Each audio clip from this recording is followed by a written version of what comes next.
নমস্কার বন্ধুরা, আপনাদের সকলকে স্বাগত জানাই আমার গল্প অনুরাগীতে। আপনাদের মনের মতো গল্প শোনার সেরা ঠিকানা গল্প অনুরাগী। এখানে আপনারা শুনতে পাবেন বিভিন্ন নামী এবং অনামী লেখকদের বিভিন্ন ধরনের গল্প। চলুন আজ আমরা শুনব বিভূতিভূষণ বন্দ্যোপাধ্যায়ের লেখা আমাটির ভেপু থেকে চড়ুইভাতি গল্পটি। একদিন চুপি চুপি দুর্গা বলিল, চড়ুইভাতি করবি অপু? তাহাদের দৌড় দিয়া পাড়ার সকলে কুলুইচণ্ডীর ব্রতের বনভোজনে গ্রামের পিছনের মাঠে যায়। তাহার মাও যায়, কিন্তু আজকাল তাহাকে আর লইয়া যায় না। সেখানে সব নিজের নিজের জিনিসপত্র, অত উপকরণ তাহাদের নাই। বনভোজনে গিয়া আর সকলে বাহির করে কত কি জিনিস, ভালো চাল, ডাল, আলু, ঘি, দুধ। তাহার মা বাহির করে শুধু মোটা চাল, মটরের ডাল বাটা আর দুই একটা বেগুন। পাশে বসিয়া ভুবন মুখুজ্জের সেজ ঠাকুরুনের ছেলেমেয়েরা নতুন আখের গুড়ের পাটালি দিয়া দুধ ও কলা মাখিয়া ভাত খায়। নিজের ছেলে মেয়ের জন্য তাহার মনের কেমন করে।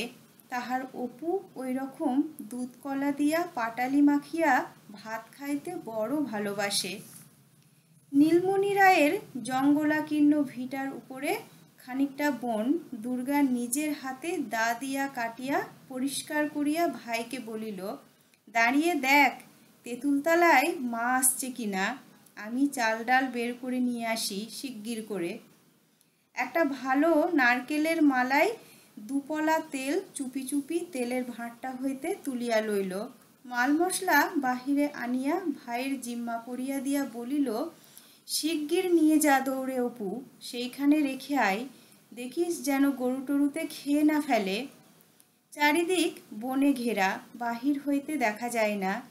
খেলাঘরের মাটির ছোবার মতো ছোট্ট একটা হাঁড়িতে দুর্গা ভাত চড়াইয়া দিয়া বলিল, এই দেখ অপু, কত বড় বড় মেটে আলুর ফল নিয়ে এসেছি এক জায়গা থেকে।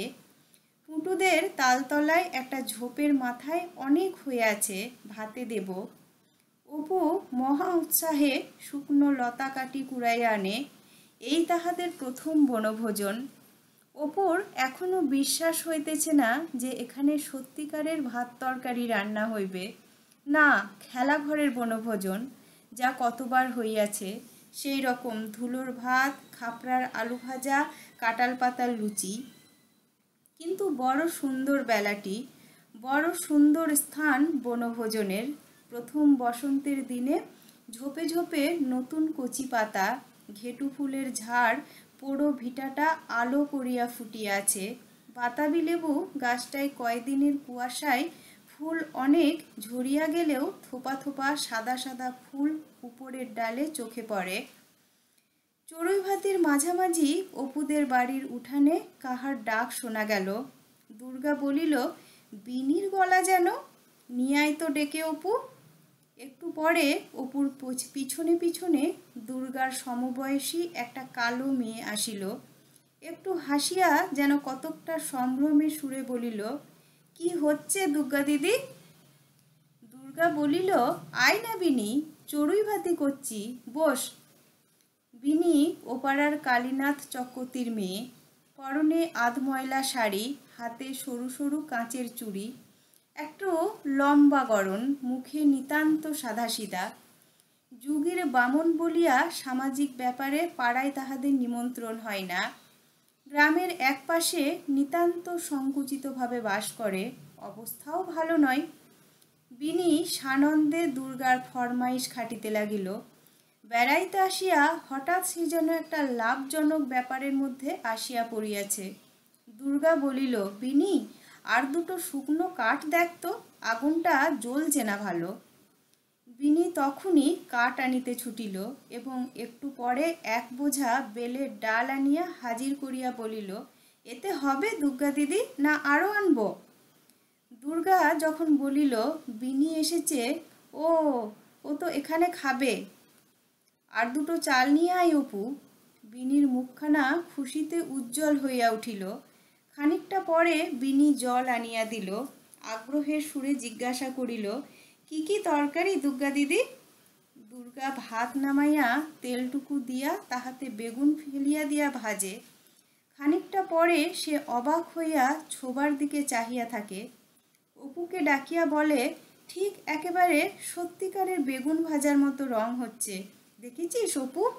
ঠিক যেন মার রান্না বেগুন ভাজা, না? অপুরও ব্যাপারটা আশ্চর্য বোধ হয়। তাহারও এখনো যেন বিশ্বাস হইতেছিল না যে তাহাদের বনভোজনে সত্যিকারের ভাত, সত্যিকার বেগুন ভাজা সম্ভবপর হইবে।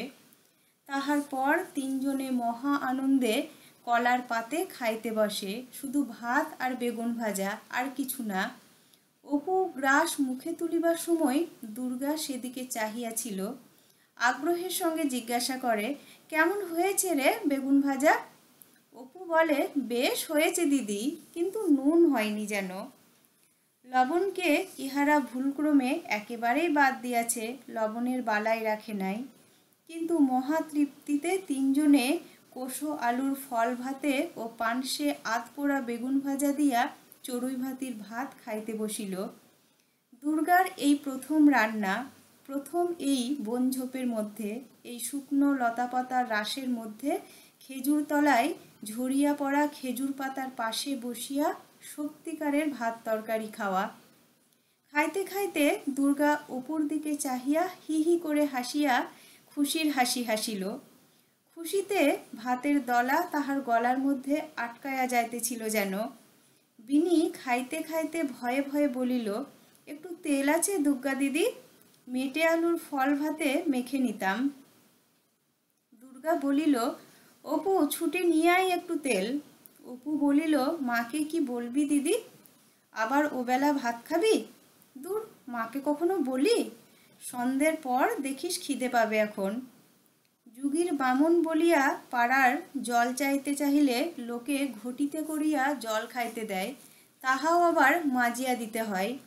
বিনি দু একবার ইতস্তত করিয়া অপুর গ্লাসটা দেখিয়া বলিল, আমার গালে একটু জল ঢেলে দাও তো অপু, জল তেষ্টা পেয়েছে। অপু বলিল, নাও না বিনি দিদি, তুমি নিয়ে চুমুক দিয়ে খাও না। তবু যেন বিনির সাহস হয় না। দুর্গা বলিল, নে না বিনি, গেলাসটা নিয়ে খা না। খাওয়া দাওয়া হইয়া গেলে দুর্গা বলিল, হাঁড়িটা ফেলা হবে না কিন্তু, আবার আর একদিন বনভোজন করব, কেমন তো? ওই কুলগাছটার ওপরে টাঙিয়ে রেখে দিই। অপু বলিল, হ্যাঁ, ওখানে থাকবে কি না? মাতোর মা কাঠ কুড়োতে আসে, দেখতে পেলেই নিয়ে যাবে দিদি। একটা ভাঙা পাঁচিলের ঘুলঘুলির মধ্যে হাঁড়িটা দুর্গা রাখিয়া দিল। নমস্কার বন্ধুরা, এখানেই শেষ হলো। কেমন লাগলো আপনাদের গল্পটি অবশ্যই কমেন্টে আমাকে জানান। আর কেমন ধরনের গল্প আপনারা শুনতে চাইছেন সেটাও আমাকে জানান। আমি আপনাদের সেই ধরনের গল্প পড়ে শোনাবার চেষ্টা করব। আর হ্যাঁ বন্ধুরা, যদি আপনাদের আমার গল্প শুনতে ভালো লাগে তাহলে অবশ্যই আমার চ্যানেলটি সাবস্ক্রাইব এবং শেয়ার করবেন। আপনাদের সহযোগিতাই আমার এগিয়ে চলার পথকে আরও সহজ করে তুলবে। ধন্যবাদ।